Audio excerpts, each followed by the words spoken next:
हमारे देश में नेताओं पर अक्सर आरोप लगते हैं कि वो सरकारी संसाधनों का गलत तरीके से इस्तेमाल करते हैं। जनता के हित में जो सारी चीजें होनी चाहिए वो उस तरफ ध्यान नहीं देते हैं। अब जरा सोचिए कि कोई एक ऐसा शख्स जो एक बड़ी एजेंसी के साथ जुड़ा हुआ हो, वो सरकारी संसाधनों का इस्तेमाल करे अपनी गर्लफ्रेंड को लग्जरियस लाइफ देने के लिए, तो आप क्या कहेंगे? हो सकता है क्योंकि हम भारतीय बड़े इमोशनल होते हैं, बड़े सेंसिटिव होते हैं, तो आप में से बहुत सारे लोग जो युवा हैं वो ये कह दें कि अरे ठीक है ना, थोड़ा बहुत खर्चा कर दिया तो क्या हो गया, लेकिन मजाक से इतर। अब आइए मेन मुद्दे पर, और जरा इमेजिन कीजिए कि एफबीआई के डायरेक्टर पर ये आरोप लग रहे हैं, और उनके ऊपर जो आरोप लगे, काश पटेल उनका नाम है, और उनके ऊपर ये आरोप लग रहे हैं कि उन्होंने सरकारी संसाधनों का इस्तेमाल किया अपनी गर्लफ्रेंड को एक बहुत आरामदायक जिंदगी देने के लिए। हालांकि जाहिर सी बात है, किसी के ऊपर आरोप लगते हैं तो वो सबसे पहले ना कहता है। तो काश पटेल से भी जब पूछा गया, उनके प्रवक्ता से पूछा गया, कहा कि नहीं नहीं ऐसा कुछ नहीं है, ये सब गलत आरोप है। लेकिन अब अमेरिका से ये खबर निकलकर सामने आई है तो पूरी दुनिया में चर्चा हो रही है। अच्छा, अब चूंकि सोशल मीडिया का दौर है पंकज जी, तो कुछ लोग ये भी कह रहे हैं कि एफबीआई के डायरेक्टर क्या थोड़े बहुत सरकारी संसाधन अपनी गर्लफ्रेंड पर खर्च नहीं कर सकते? मालिक का नाम तो एप्स्टीन फाइल्स में आया हुआ है। अब जरा मुझे पूरी खबर विस्तार से बताइए, कैसे कैसे काश पटेल फंसे हैं, क्योंकि ये कोई पहला मामला नहीं है, वो कंट्रोवर्सी में पहले भी रहे हैं, और कुछ कुछ मिलते जुलते मामले ही रहे हैं कि वहां याशी काट रहे हैं तो वहां मौज कर रहे हैं। तो थोड़ा वो प्रीकैप भी दीजिएगा और ये भी समझाइए क्या है। काश पटेल की एक गर्लफ्रेंड है और वो सिंगर है। तो काश पटेल ने क्या किया कि जो सरकारी है गल्फ स्ट्रीम 5, वो जहाज का नाम है। अच्छा, गर्लफ्रेंड को बोला कि तुम चले जाओ अपना कंसर्ट, जॉर्ज स्ट्रेट कंसर्ट उसका नाम था, तो उन्होंने दे दिया वो कि भाई गल्फ स्ट्रीम 5 जो कि एफबीआई डायरेक्टर के लिए इस्तेमाल होता है, वो सिर्फ क्योंकि बहुत सुरक्षित है वो, तो अपनी गर्लफ्रेंड को दे दिया कि इससे उड़ो और जाके कंसर्ट में तुम पार्टिसिपेट कर लो। तो वो बेचारी उड़ के गई वहां पे, और जो काश पटेल थे वो कहे कि भाई गर्लफ्रेंड का कंसर्ट है तो हमको भी सुनना है। तो उन्होंने एक स्वीट बुक कराया जिसका जो डेली का खर्चा था पर डे था 35,000 to 50,000, और वहां से वो लाइव टेलीकास्ट देख रहे थे। तो ये जो पैसे पेमेंट किए गए ना 35,000 to 50,000, उन्होंने कहा सरकारी खाते में डाल दो। एफबीआई का डायरेक्टर गया है, स्वीट बुक कराया है, तो ये सब काश पटेल के सरकारी खर्चे में हुआ। लेकिन बाद में पता चला कि ये तो गर्लफ्रेंड और उनके घूमने फिरने गए थे। इतना ही नहीं, एक और ये न्यूयॉर्क टाइम्स में एक रिपोर्ट छपी है कि जो काश पटेल की जो गर्लफ्रेंड है, she is associated with Mossad, वो मोसाद की एजेंट है। ये न्यूयॉर्क टाइम्स कह रहा है भाई, मैं नहीं कह रहा हूं। अगर ये सच है तो पूरी कहानी बस यहीं से पलट गई, ट्विस्ट बस। इसीलिए ये कहानी अब शुरू होती है। अब तक जो आप सोच रहे होंगे कि ये पूरी कहानी है, तो नहीं अभी तक प्लेन दे दिया सरकारी या हल्की खबर थी ये, बिल्कुल हल्की। एक आदमी अपनी गर्लफ्रेंड पर पैसा खर्च कर रहा है, ये बहुत हल्की खबर थी। अब है असली खबर। अब मोसाद की एजेंट है, न्यूयॉर्क टाइम्स कह रहा है, और मोसाद के एजेंट्स की सिक्योरिटी में एफबीआई की स्वाट टीम लगी हुई है, और उन्होंने पूरा डिटेल्स बताया कि वो स्वाट में कौन कौन था। नाश विलेज अब ये जा रही थी इसी तरह के फंक्शंस के लिए, तो 4 स्वाट agents, 2 SUVs guarding his girlfriends, और 1 मिलियन पर ईयर एस्कॉर्ट के लिए सिर्फ खर्चा किया। ये आरोप है गंभीर। एक एफबीआई ऑफिशियल ने पूरा एसेस किया कि क्या यह जस्टिफाइड है।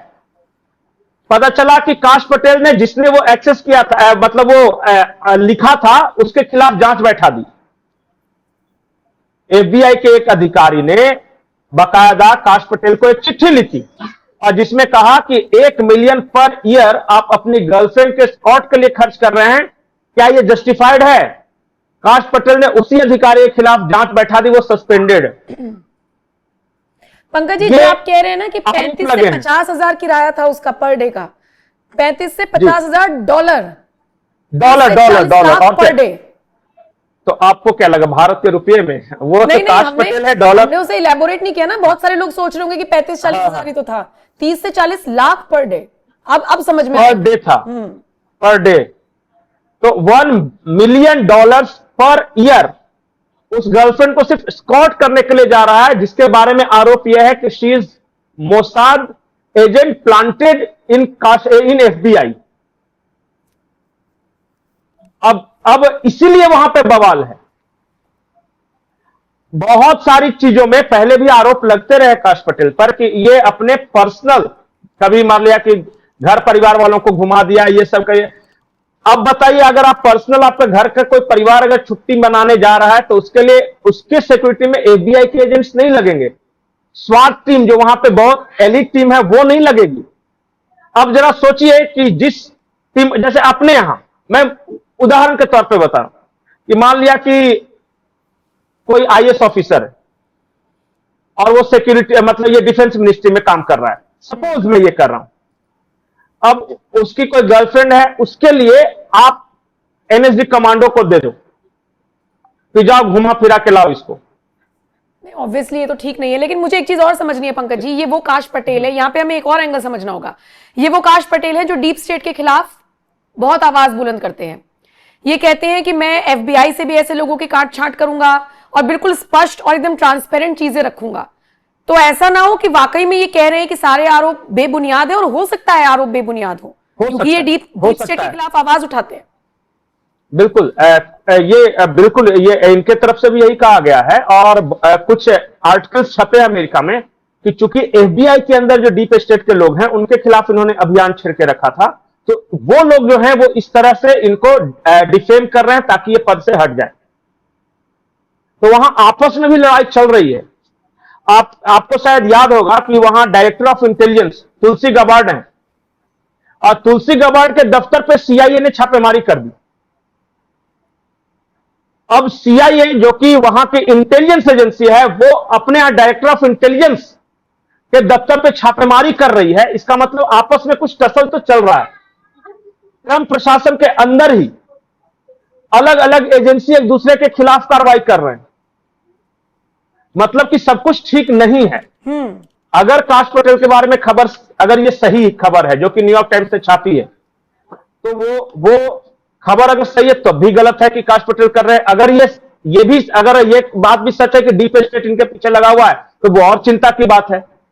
अगर तुलसी गबार्ड के पीछे अगर कोई डीप स्टेट लगा हुआ है, उनको हटाना चाहता है, तो ये चिंता की बात है। और एक जो कॉमन एंगल है वो कि चाहे वो तुलसी गबार्ड हो या काश पटेल हो, दोनों इंडियंस हैं। अच्छा। तो अमेरिकी प्रशासन के अंदर वो कौन है जो कि इंडियंस जो बड़े अधिकारी हैं उन टारगेट कर रहा है, और क्यों टारगेट कर रहा है? ठीक है। और यहीं पे एक कहानी आती है कि जो ट्रंप के सिक्योरिटी देखती थी जो एजेंसी, उस एजेंसी को पीआर के लिए पाकिस्तान ने रखा है,